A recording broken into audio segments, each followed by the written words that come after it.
Good evening, everyone. We are here. We're covering the primary election of 2024, and we do have live coverage tonight. We have Maddie Sexton, we have Chris Hutchison, we have Hayden Savage, and Alejandro Hernandez all standing by, and they have some election results to share with you. And so we're going to go ahead and we're going to get to them right now. We want to get you the results as soon as they're happening. So let's head right over to Maddie Sexton. She's in Craighead County. And so, Maddie, I heard that there are some final results in when it comes to Bay. So what can you tell me about that? Yes, Macy. So for Bay, the Bay School District meal tax did pass. That voting percentage was 60 to 39. And they also did pass for the fire department equipment and the upgrades to city parks. That tax did also pass. That one was a little closer with 53 to 46 being the voting percentage. And also in Lake City, they were voting on a bond to fix their sewage system, and that also passed pretty heavily with a 90 to 9%. Okay, that sounds good, Maddie. And are there any other races, or are there any other issues that you're still waiting for those numbers to come in? No, we got these results pretty quickly. We got them like a little less than an hour ago. They were pretty quick to bring in all the ballots from all the different polling places. There were 15 of them, so they were just constantly coming in from about 7:30 to about now. You can see behind me, this room is basically empty. It was pretty full all night. But yeah, everyone's just now leaving now that we got these totals in.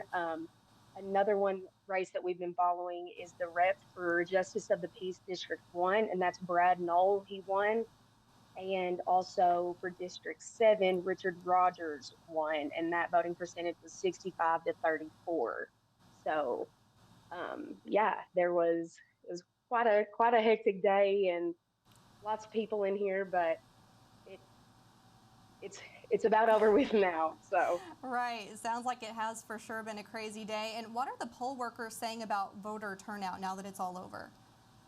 Well, they said it was a pretty slow day. I have the total votes right here, and that's 8,737. So almost 9,000 votes in total. And which, I mean, if you know how many people live in Jonesboro, I think that's about 80,000 if I've got my population right. So I know this is more than just Jonesboro, it's Craighead County. So yeah, that voter turnout was a little low. Um, Mm-hmm. but I think the poll workers, the ones that have been doing this for years and years, they just see it kind of like getting smaller and smaller every year is what they were saying. Interesting. Okay, well, it will definitely be interesting to see what happens come November. Thank you so much, Maddie, for your coverage there tonight. And so now we want to head over to Hayden Savage. He's in Clay County, and we're still waiting to see if we have final results. I was talking to him earlier. We weren't sure yet, and so let's get right over to Hayden and see what he has to say. Hayden is in Clay County, so let's head over to him. Yeah, hey Macy. So actually, like right behind me here is where the clerk's office is. So we're keeping a constant eye on them coming out and giving us election results. So here's what we know right now. We have all the early voting numbers in, and the race that we're watching, the big race here in Clay County, is that school district millage vote. So as of right now, in early voting, the numbers we have, it's 71% are for the millage raise, and I believe it was 39 are against 29, excuse me, are against the millage being raised. So right now it's a lot of fours and not enough against right now, but it looks to I mean, those numbers are going to change is what I'm trying to get after there as we get more numbers in and final results. I did talk to the clerk here, Tyler Weiss, who told me that they do expect to have the final numbers in here by 10 o'clock. But she said they're trying to work and get things done pretty quickly. So we'll see if those are actually in by 10, but that's kind of their expectation right now. So we'll have to wait around and see. Okay, thank you, Hayden. And have the results coming in been a little bit slower than normal? Is that something you've seen over there? Yeah, to kick things off earlier on, whenever we first got here, the polls closed about 7:30. Early voting numbers rolled right in, and then we tried to get the early voting numbers, and that took about 45 minutes. Not sure what happened there, but we eventually did go ahead and get those here in Clay County. Okay, definitely glad that we got those in. Very glad about that. And voter turnout. We talked about it with Maddie over in Craighead County. Let's talk about Clay County a little bit. What does it look like there this year? So, like I said, the clerk, I spoke to her earlier today about voter turnout, and she said she was actually pretty impressed with how things had went. And I did stop a few voters there at the Corning Community Center where I was stationed at for the 5 and 6, and just asked, what made them come out to the polls and vote. And they said it was that Corning millage tax that really made them get out and cast their ballot. Okay, thank you so much, Hayden. I appreciate it, and I know you'll, of course, keep us updated for the 10 o'clock, so I appreciate your coverage there. So now we want to get over to Chris Hutchison. Chris Hutchison is in Cross County tonight, and I think, Chris, do you have final results for us now? It's as quick of an election as you'll ever see. All votes are in, save for 15 provisional votes that will be counted tomorrow morning. The big race that we were really covering here in Cross County was the 1% sales and use tax that would go to financially assist and support the Cross Ridge Community Hospital, and 4 overwhelmingly voted to maintain that 1% local sales tax. 73% of the vote for, and against only just 25%. So this tax has been in place in some capacity since the year 2000. It's been kind of a rolling 4-year term, so kind of a 4-year election cycle, sort of, so to speak.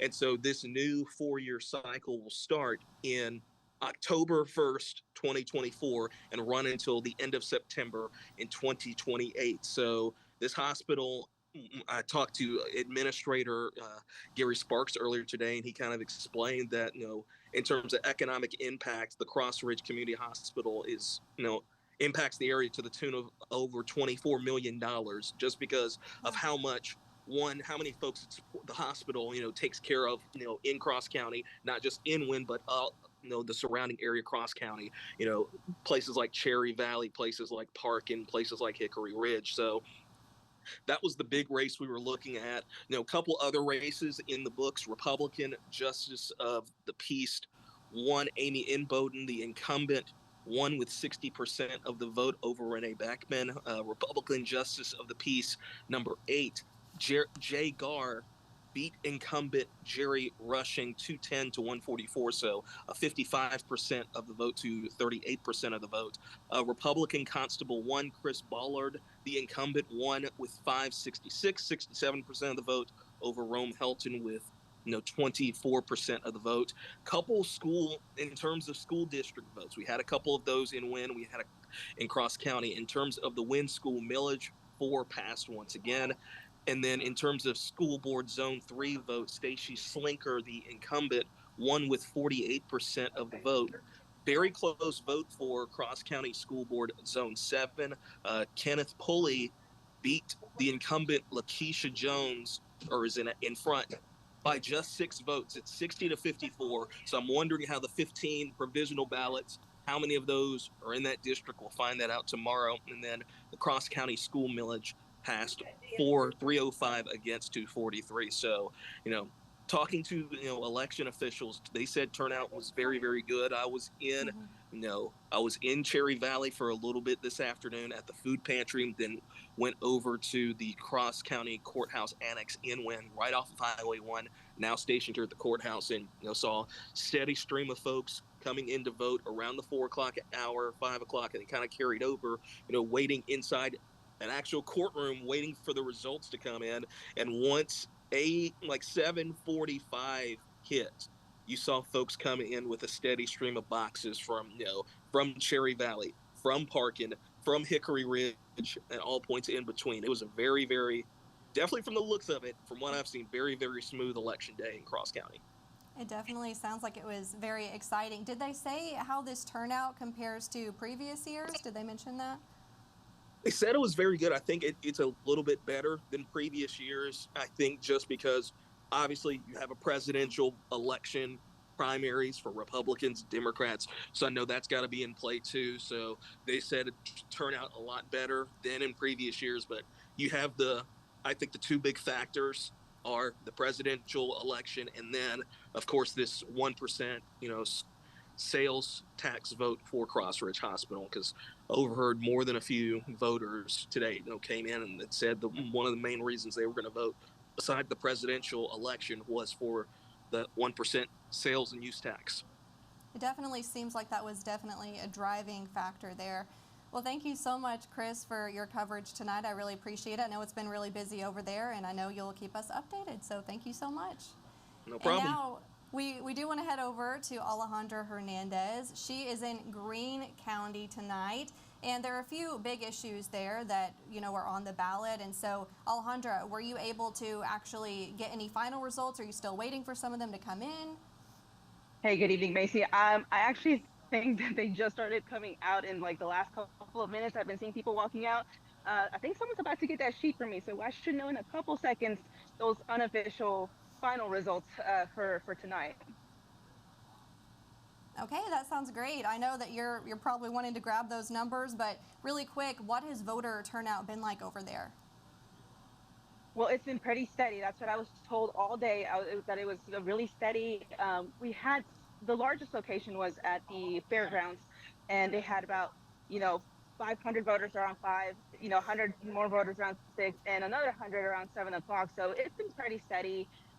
The clerk told me that around 4 o'clock, this is the last number I got from her, about 20% of registered voters had come out to vote, and she compared it to the 2020 election. She said it was just around the same. So pretty good turnout.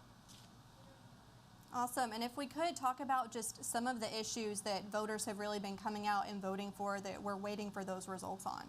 Absolutely. Now, just one second. Let me see. I think I've got those final results right here. Thank you. So one of the issues, of course, was the Paragould sales tax. Now, this tax is a 0.75% increase. Now, the whole point of this tax, I spoke to Mayor Josh Agee a couple months ago and the Paragould police captain, Jason Elms, is to give a pay raise to first responders and to bring more first responders and into Paragould. Now, hang on just a second. Let me see if I can find those results here. Literally just got them live. Okay, so yeah, that's great. We're live on air. We're getting the results. This is what we like to see. So take your time there. All right. Well, I can tell you for right now the Paragould tax, which is another thing we were looking at, the bond restructure, not a tax. This is a restructure that the school was looking for to build a new gym and get some improvements in capacity and space. That passed, it looks like. For the tax was 1,532, and then against was 1,200 or 1,202. Now, let me find the other one real quick right here. All right, the sales tax looks like that has passed as well. So 2,037 for and 1,953 against. Again, this literally, someone just gave me those papers right now. So this is live right now, happening right now. That's great. Live results, getting them right now. Literally paper in your hands. That's great to see. Thank you so much, Alejandra. And we'll have more updates from you tonight at 10 o'clock. Thank you so much. And we do want to look at some other races. So I'm going to go through some of the other races and issues in the state and in Region 8 that could have been on your ballot. And so I'm going to go ahead and do that right now. We're going to talk about some of them here. So this is the Republican presidential primary. We have reporting 71% of votes, and Donald Trump has 73%.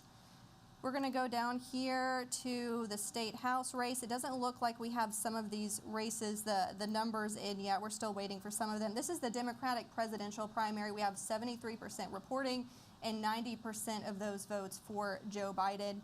We're going to scroll down here and see what else we can find here in Craighead County. We were just there earlier. It looks like JP District 1 position. We have 45% of voters voting for Brad Noel. And JP District number 5 position, 53% of votes for Rick Myers. The district number 6 position, Daryl Cook, it looks like 53% of votes for him. And then we talked about this earlier. This is the Bay School District mill tax. 60% of voters were for that. And the city of Bay, 1% sales and use tax, 53% were for that as well. And then this is Lake City, the sewer improvement bond. So this was in Craighead County, 90% for that. And some of these we've already talked about, but I'm just going to go over them again so you can see that here. The Corning School District millage vote, 71% voted for that. We're going to keep scrolling through here to see what we can find. As I said, some of them are still reporting 0%. This was the Paragould School District millage, this 56% were for that. Keep scrolling through here. We're going to get more results, of course, throughout the night, and so we're going to keep talking about these results. You're going to hear more of these results tonight at 10 o'clock. I also wanted you to just hear from some of the candidates for some of these positions, and so earlier this month, I had the chance to speak to the Chief Justice candidates for the state Supreme Court. I spoke with them at the NEA Political Animals Luncheon. And so this is a previous package that I put together, but I wanted to go ahead and play that now for you guys so you can hear kind of their platform, and especially if one of them wins, kind of see what that's going to look like for you.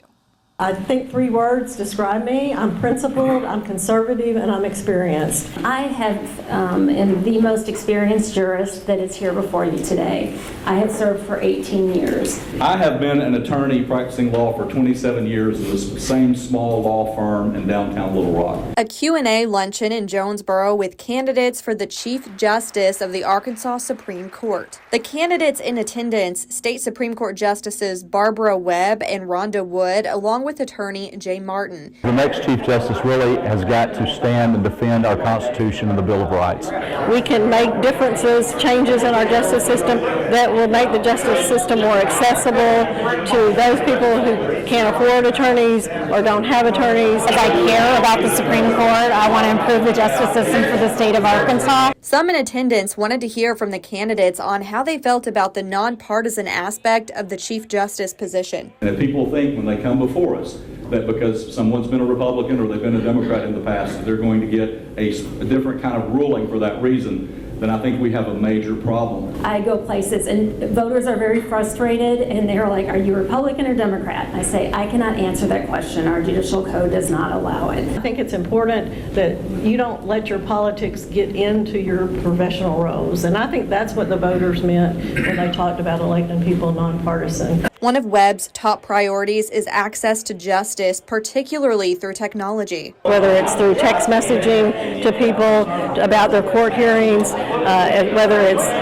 helping us deal with shortages of court reporters. Making the court system more citizen-friendly is a focus for Wood. And people think courts sometimes create problems in their lives, but we're actually there to solve problems. Echoing his reason for pursuing the Chief Justice position, Martin explains his priority. We've got to defend our values, and they're under attack. Our rights come from God, not from government. State Supreme Court Justice Karen Baker was not in attendance due to unforeseen circumstances. We were able to speak with her in a Zoom interview after the event. She served on the court since 2011. I think that's going to be important. We're going to need that experience at the head. Her main priority, if elected, will be on the Judge and Lawyers Assistance Program. I think the mental health of the bench and bar is the most important thing, because we cannot serve the public if we can't take care of ourselves. She also spoke to the importance of the nonpartisan role of Chief Justice. Attended both Democrat and Republican events in the past, but I haven't in my last 2 elections, and I am not going to in the future because I don't want anyone to think I'm trying to signal that I belong to one party or another.